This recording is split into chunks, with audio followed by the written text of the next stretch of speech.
কিন্তু আজকে যেটা আমরা আলোচনা করতে শুরু করেছি, রাষ্ট্রপতি সম্পর্কে যদি পড়ি, লোকসভা সম্পর্কে যদি পড়ি, রাজ্যসভা সম্পর্কে যদি পড়ি, প্রধানমন্ত্রী সম্পর্কে পড়ি, অ্যাটর্নি জেনারেল সম্পর্কে পড়ি, স্পিকার সম্পর্কে পড়ি, বাজেট সম্পর্কে পড়ি, সুপ্রিম কোর্ট পড়ি, ক্যাট পড়ি, এদের সবাই কিন্তু পার্ট 5-এ অবস্থান করছে। পার্ট 5-এ আর্টিকেলের সংখ্যা 52 থেকে 151 পর্যন্ত। ঠিক আছে, পার্ট 5 হচ্ছে 52 থেকে 151। পার্ট 4 ছিল আমাদের 36 থেকে 51, 51 এর একটা পার্ট আবার। ঠিক আছে, কিন্তু পার্ট 5 কত? 52 থেকে 151। এখানে পার্ট 5-এ 5খানা চ্যাপ্টারের কথা বলা হয়েছে। পার্ট 5-কে ভাগ করা হয়েছে চ্যাপ্টার ওয়াইজ। প্রথম চ্যাপ্টার, দ্বিতীয় চ্যাপ্টার, তৃতীয় চ্যাপ্টার, চতুর্থ চ্যাপ্টার, পঞ্চম চ্যাপ্টার। সব থেকে শেষের চ্যাপ্টার যেটা, সেটা ক্যাট সম্পর্কে আলোচনা করা হবে, 148, 49, 50, 51। তার আগেরটা 124 থেকে 47 পর্যন্ত হচ্ছে সুপ্রিম কোর্ট, অর্থাৎ 5টা চ্যাপ্টার হলে 5 নম্বর চ্যাপ্টার ক্যাট হলে 4 নম্বর চ্যাপ্টার সুপ্রিম কোর্ট। 3 নম্বর চ্যাপ্টারে একটাই আর্টিকেল আছে, 123 নম্বর, যেটা রাষ্ট্রপতির অর্ডিন্যান্স জারি করার ক্ষমতা। আর চ্যাপ্টার 1 যদি বলি, সেটা হচ্ছে 52 থেকে 78 পর্যন্ত আর্টিকেল। এই অ্যাটর্নি জেনারেল, হ্যাঁ, মানে পার্লামেন্ট 79-তে হচ্ছে।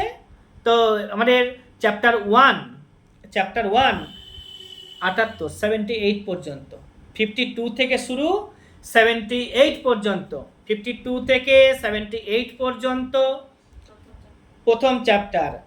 আজকে আমরা আলোচনা 79 থেকে শুরু করব এবং শেষ করব 122 পর্যন্ত। এটা হচ্ছে চ্যাপ্টার 2।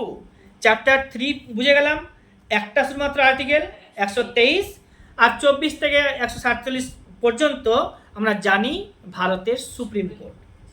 তারপরে হচ্ছে ক্যাট, আমাদের চ্যাপ্টার 5 হয়ে গেল, অর্থাৎ পার্ট 5টাও এইটুকুটাই।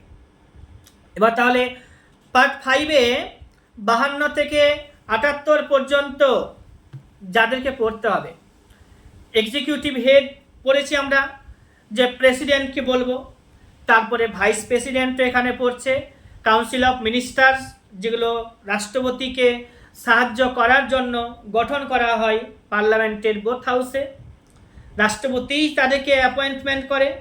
ঠিক আছে, তো সেগুলো কাউন্সিল অফ মিনিস্টার্স, এটাও কিন্তু প্রথম চ্যাপ্টারে।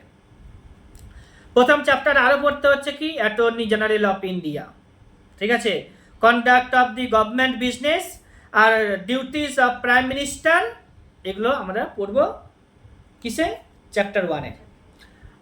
চ্যাপ্টার 1 আর চ্যাপ্টার 2 যেটা আছে পার্লামেন্ট। প্রথমেই হচ্ছে পার্লামেন্ট পড়তে হবে, বিজনেস ব্যাপারটা থাকছে, কন্ডাক্ট অফ বিজনেস, আর হচ্ছে তোমার ডিসকোয়ালিফিকেশান যেগুলো আছে মেম্বারদের, স্পিকার যেগুলোকে দেখে, স্পিকার পড়লে ক্লিয়ার হয়ে যাব যে কোনো এমএলএ তো থাকে না, এমপি থাকে পার্লামেন্টে, এমপিদের বিরুদ্ধে যদি ডিসকোয়ালিফিকেশনের মামলা আসে, সেগুলো কিন্তু স্পিকার দেখে।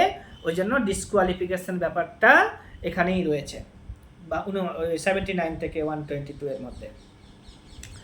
আর লেজিসলেচার বা লেজিসলেটিভ যে প্রসিডিওরগুলো আছে, আইনসভাতে যে সমস্ত কাজগুলো হয়, সেগুলো আমাদের সেই পার্ট 5-এরই চ্যাপ্টার 2-তে, ঠিক না?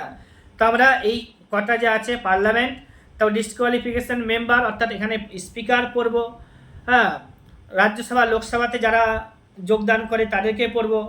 ঠিক আছে, আর প্রধানমন্ত্রী সম্পর্কে আমরা চ্যাপ্টার 1-এই পড়ে নেব। তো প্রেসিডেন্ট 79, না, প্রেসিডেন্ট হচ্ছে 52, কিন্তু হচ্ছে পার্লামেন্ট হচ্ছে 79, রাজ্যসভা হচ্ছে 80, লোকসভা হচ্ছে 81। পার্ট 5-এই এটা অবস্থান করছে, একদম ক্লিয়ার হবে, কোনো অসুবিধাই হবে না। পার্ট 5, এবার হচ্ছে চ্যাপ্টার 2। এবার হচ্ছে এখানে যে আমরা পড়ব লোকসভা,